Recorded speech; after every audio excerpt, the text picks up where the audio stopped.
Olá, meus amores, tudo bem com vocês? Eu realmente espero que sim. Sejam todos muito bem-vindos a mais um vídeo nesse canal. Mas antes já vai um alerta. Antes de começar, eu preciso explicar que esse vídeo não entrega respostas fáceis. É uma história complicada de um caso ainda não resolvido depois de muitas décadas. E tem também a história de uma família complicada. Um pai que nunca respeitou muitos filhos e tudo que pode ter vindo do trauma. É como o mistério pode ser distorcido quando vira narrativa. Então, vamos lá para o vídeo logo depois da vinheta.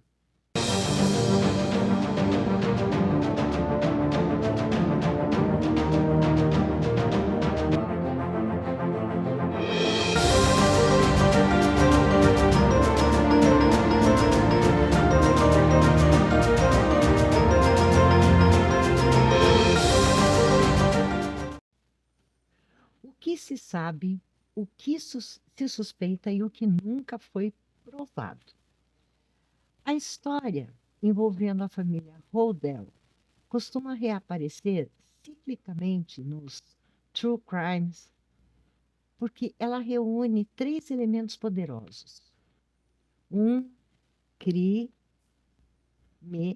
nunca solucionado, uma figura paterna profundamente controladora e complicada, e o testemunho de um filho que se tornou investigador da polícia. No entanto, quando esses elementos são misturados sem rigor, o resultado tende mais à narrativa emocional do que à verdade histórica. A Dália Negra, um caso sem solução. Elizabeth Short perdeu sua vida em 1947, em Los Angeles.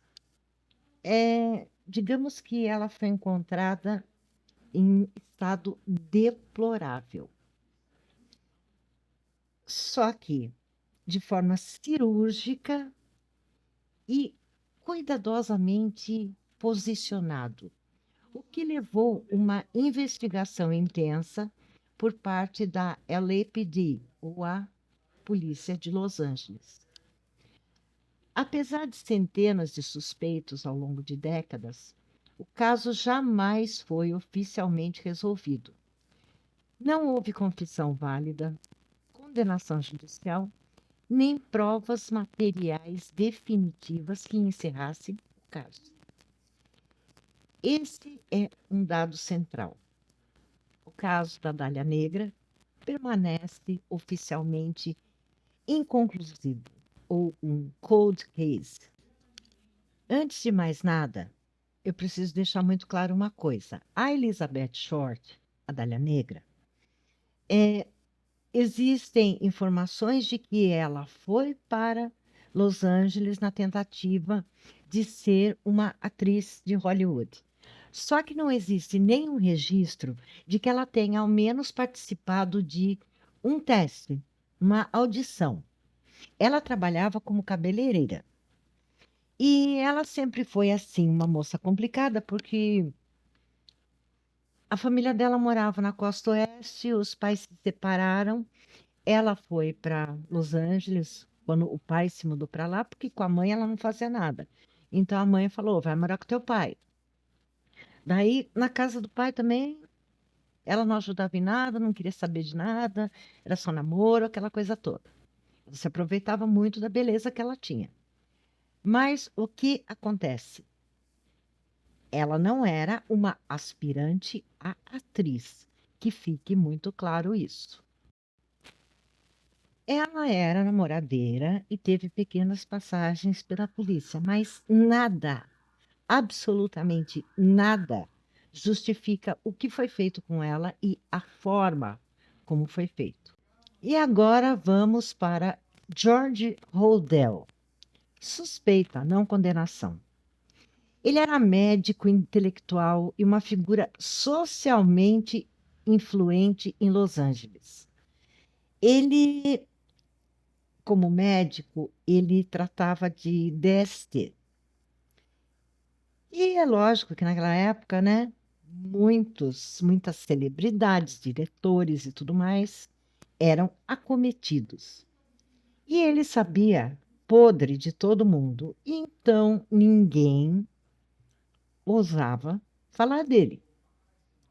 Mas ele entrou no radar da polícia nos anos 1940, porque seu comportamento era considerado excêntrico e sua vida privada envolvia abusos contra os filhos, relações de poder e denúncias graves, é claro, contra ele por membros da família, principalmente uma filha e um filho. A polícia chegou a monitorar sua residência por escutas, mas nenhuma prova conclusiva foi obtida. Os investigadores da época acabaram abandonando a linha Rodel, e George Rodel nunca foi formalmente acusado no caso da Elizabeth Short. E é justamente aí que entra Steve Rodel, o filho do George Rodel. É uma questão de trauma que virou uma investigação, porque anos depois ele se tornou detetive do Departamento de Polícia de Los Angeles, o LAPD. Em livros e entrevistas, ele relata uma infância marcada, assim, por coisas terríveis, medo, silêncio, experiências profundamente traumáticas e reais. A partir de documentos antigos, fotografias, gravações e leituras psicológicas do pai, ele passou a defender a tese de que George Rodel teria sido o responsável pelo falecimento da Elizabeth Short, a Dália Negra. Ele também sugeriu conexões com outros casos, incluindo alguns que aconteceram anos depois. E aqui é fundamental estabelecer um limite ético e histórico. O testemunho do filho é legítimo como um relato de trauma, mas não equivale a uma conclusão judicial ou histórica. Muitos anos depois, apareceu o Zodíaco, que também ele atuou principalmente na Califórnia, no norte da Califórnia, de 68 a 69. E era assim, ele ficou marcado por casos assim em série, que eu não posso falar as palavras aqui no YouTube. E ele enviava cartas criptografadas à imprensa numa clara busca por notoriedade. O Zodíaco também nunca foi oficialmente identificado. Não há provas materiais que o liguem a casos anteriores. E não existe documentação policial que o conecte ao caso da Dália Negra. Os perfis comportamentais, o intervalo e o contexto dos casos não oferecem base sólida para afirmar que se trata da mesma pessoa. E onde a história costuma se distorcer?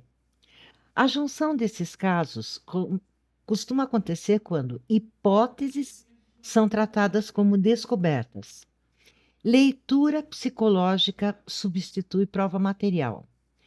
O trauma pessoal vira argumento investigativo. O talvez é apresentado como certeza.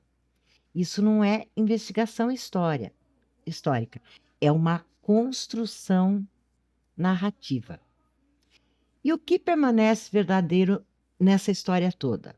De fato, George Hodel não era um pai nada legal. Seus filhos carregam traumas profundos. O Steve Hodel tentou compreender sua dor através da investigação. A Dália Negra continua sem solução.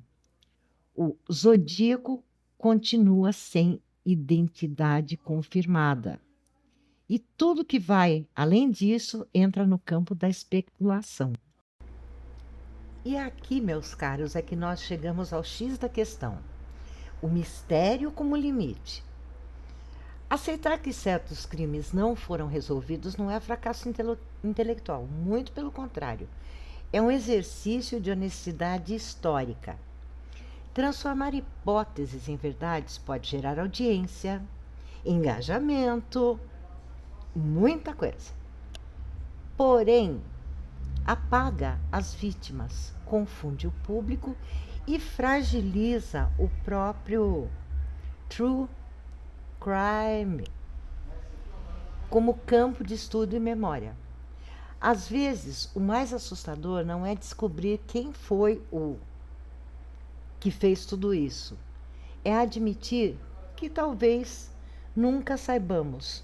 Como é o caso do Jack lá na Inglaterra, na era vitoriana, né? Então, era isso que a tia Sil trouxe para vocês hoje. Vocês gostaram da história? Deixa nos comentários, por favor, para saber o que vocês acham de tudo isso. O que será que vale mais? Uma história fantasiosa para conseguir engajamento ou a honestidade histórica? Às vezes, o fato é muito mais chato, não tem fantasia, não tem essa firula toda. Mas eu agradeço de qualquer forma a vocês que assistiram até aqui. E, como eu sempre peço, não esqueça do like, se inscreva no canal, ativa o sininho e você sempre recebe as notificações dos novos vídeos postados. E mais uma vez, de coração, eu agradeço a sua audiência. Até o nosso próximo vídeo. Beijinhos!